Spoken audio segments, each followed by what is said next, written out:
All right, you guys, welcome. Doug McKay, anti-wall-street-guy.com on the 9th of December. We have a mixed market right now. The S&P 500, which is what we track for our trend, is still short, meaning we are still below this downward sloping trend line on a close. We are still below the 200-day moving average. We are still below 1265. What we were looking for is a close above the downward sloping trend line, which is right around 1265, and kind of build out this potential handle in this cup and handle and or inverted head and shoulders. Left shoulder here, upside down head here, right shoulder here. Boom, we break out above 1265, 1275. The shorts get squeezed and cash goes to work on the long side, at least in high probability. That is yet to happen yet. Today was a nice recovery day, but it was on lower volume. So the overall trend in this mixed market right now, we still have as down, meaning short. When we take a look at the SPY, where we can actually see gaps, the chart looks good because we're above the 30-day, we're above the 50-day. However, we're still below the 200-day moving average and the downward sloping trend line on the SPY. But we also have this gap down here. Very similar to last week, we mentioned that it's possible that we go and break out above the downward sloping trend line, above the 200-day, out of a cup and handle, inverted head and shoulders pattern before we go back down and fill this gap. So we'll let the tape determine our moves. One of the reasons it is a mixed market is because when we look at something like the Dow, this is a much better looking chart.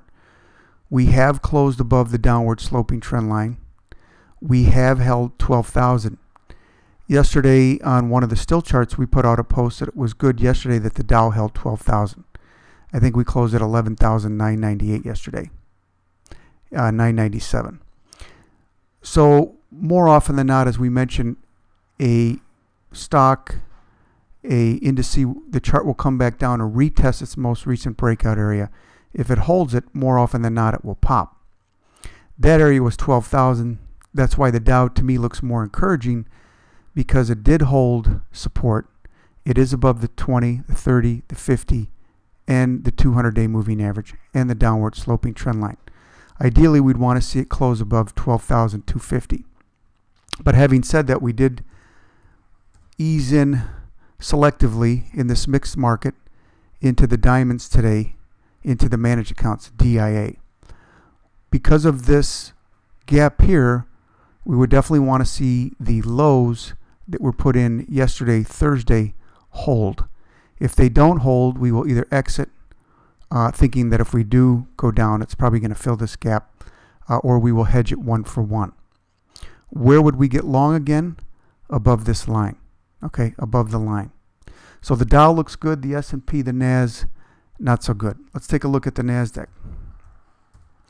This is also still below the 200-day moving average, but it is also above the area of kind of our line in the sand for several weeks, which we mentioned on the blog each week in the radio show, of 2,600. Yesterday we closed just below it.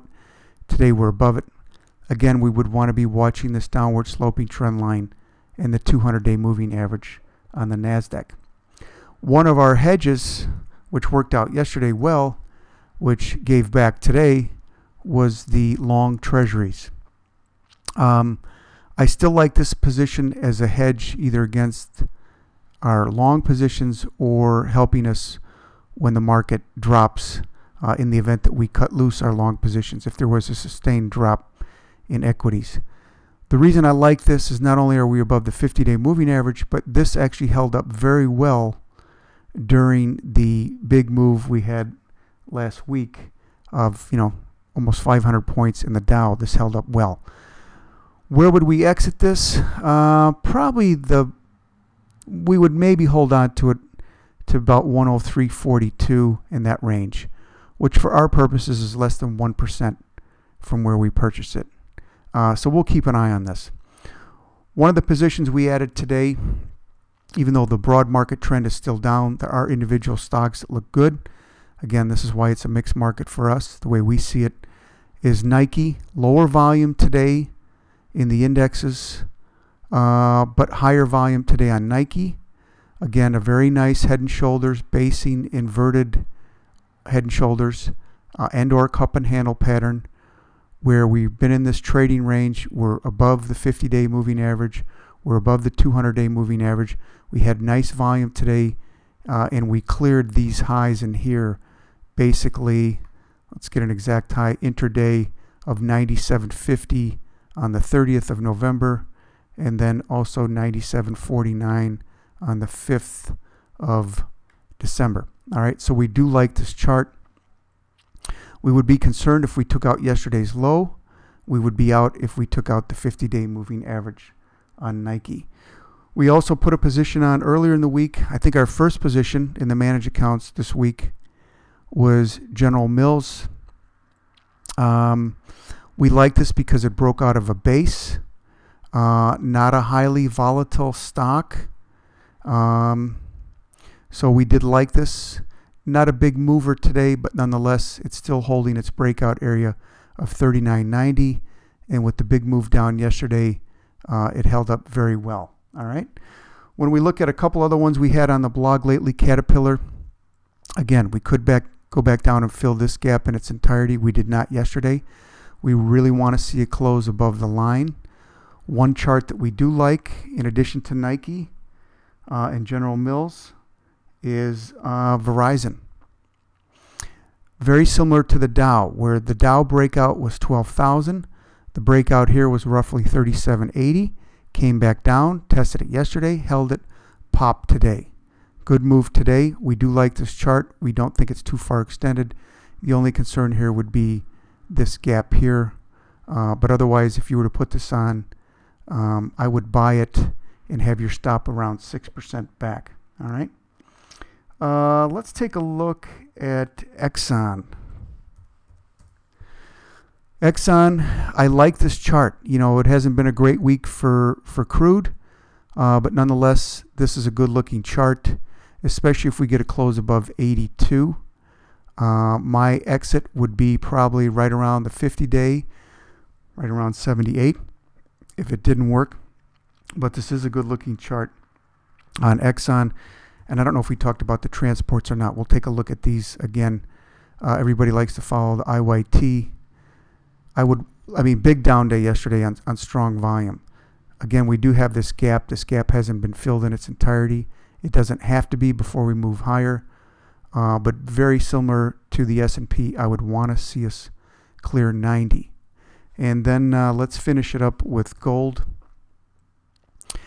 We've been in this trading pennant range symmetrical triangle for a while, which is probably the reason for the lack of volume.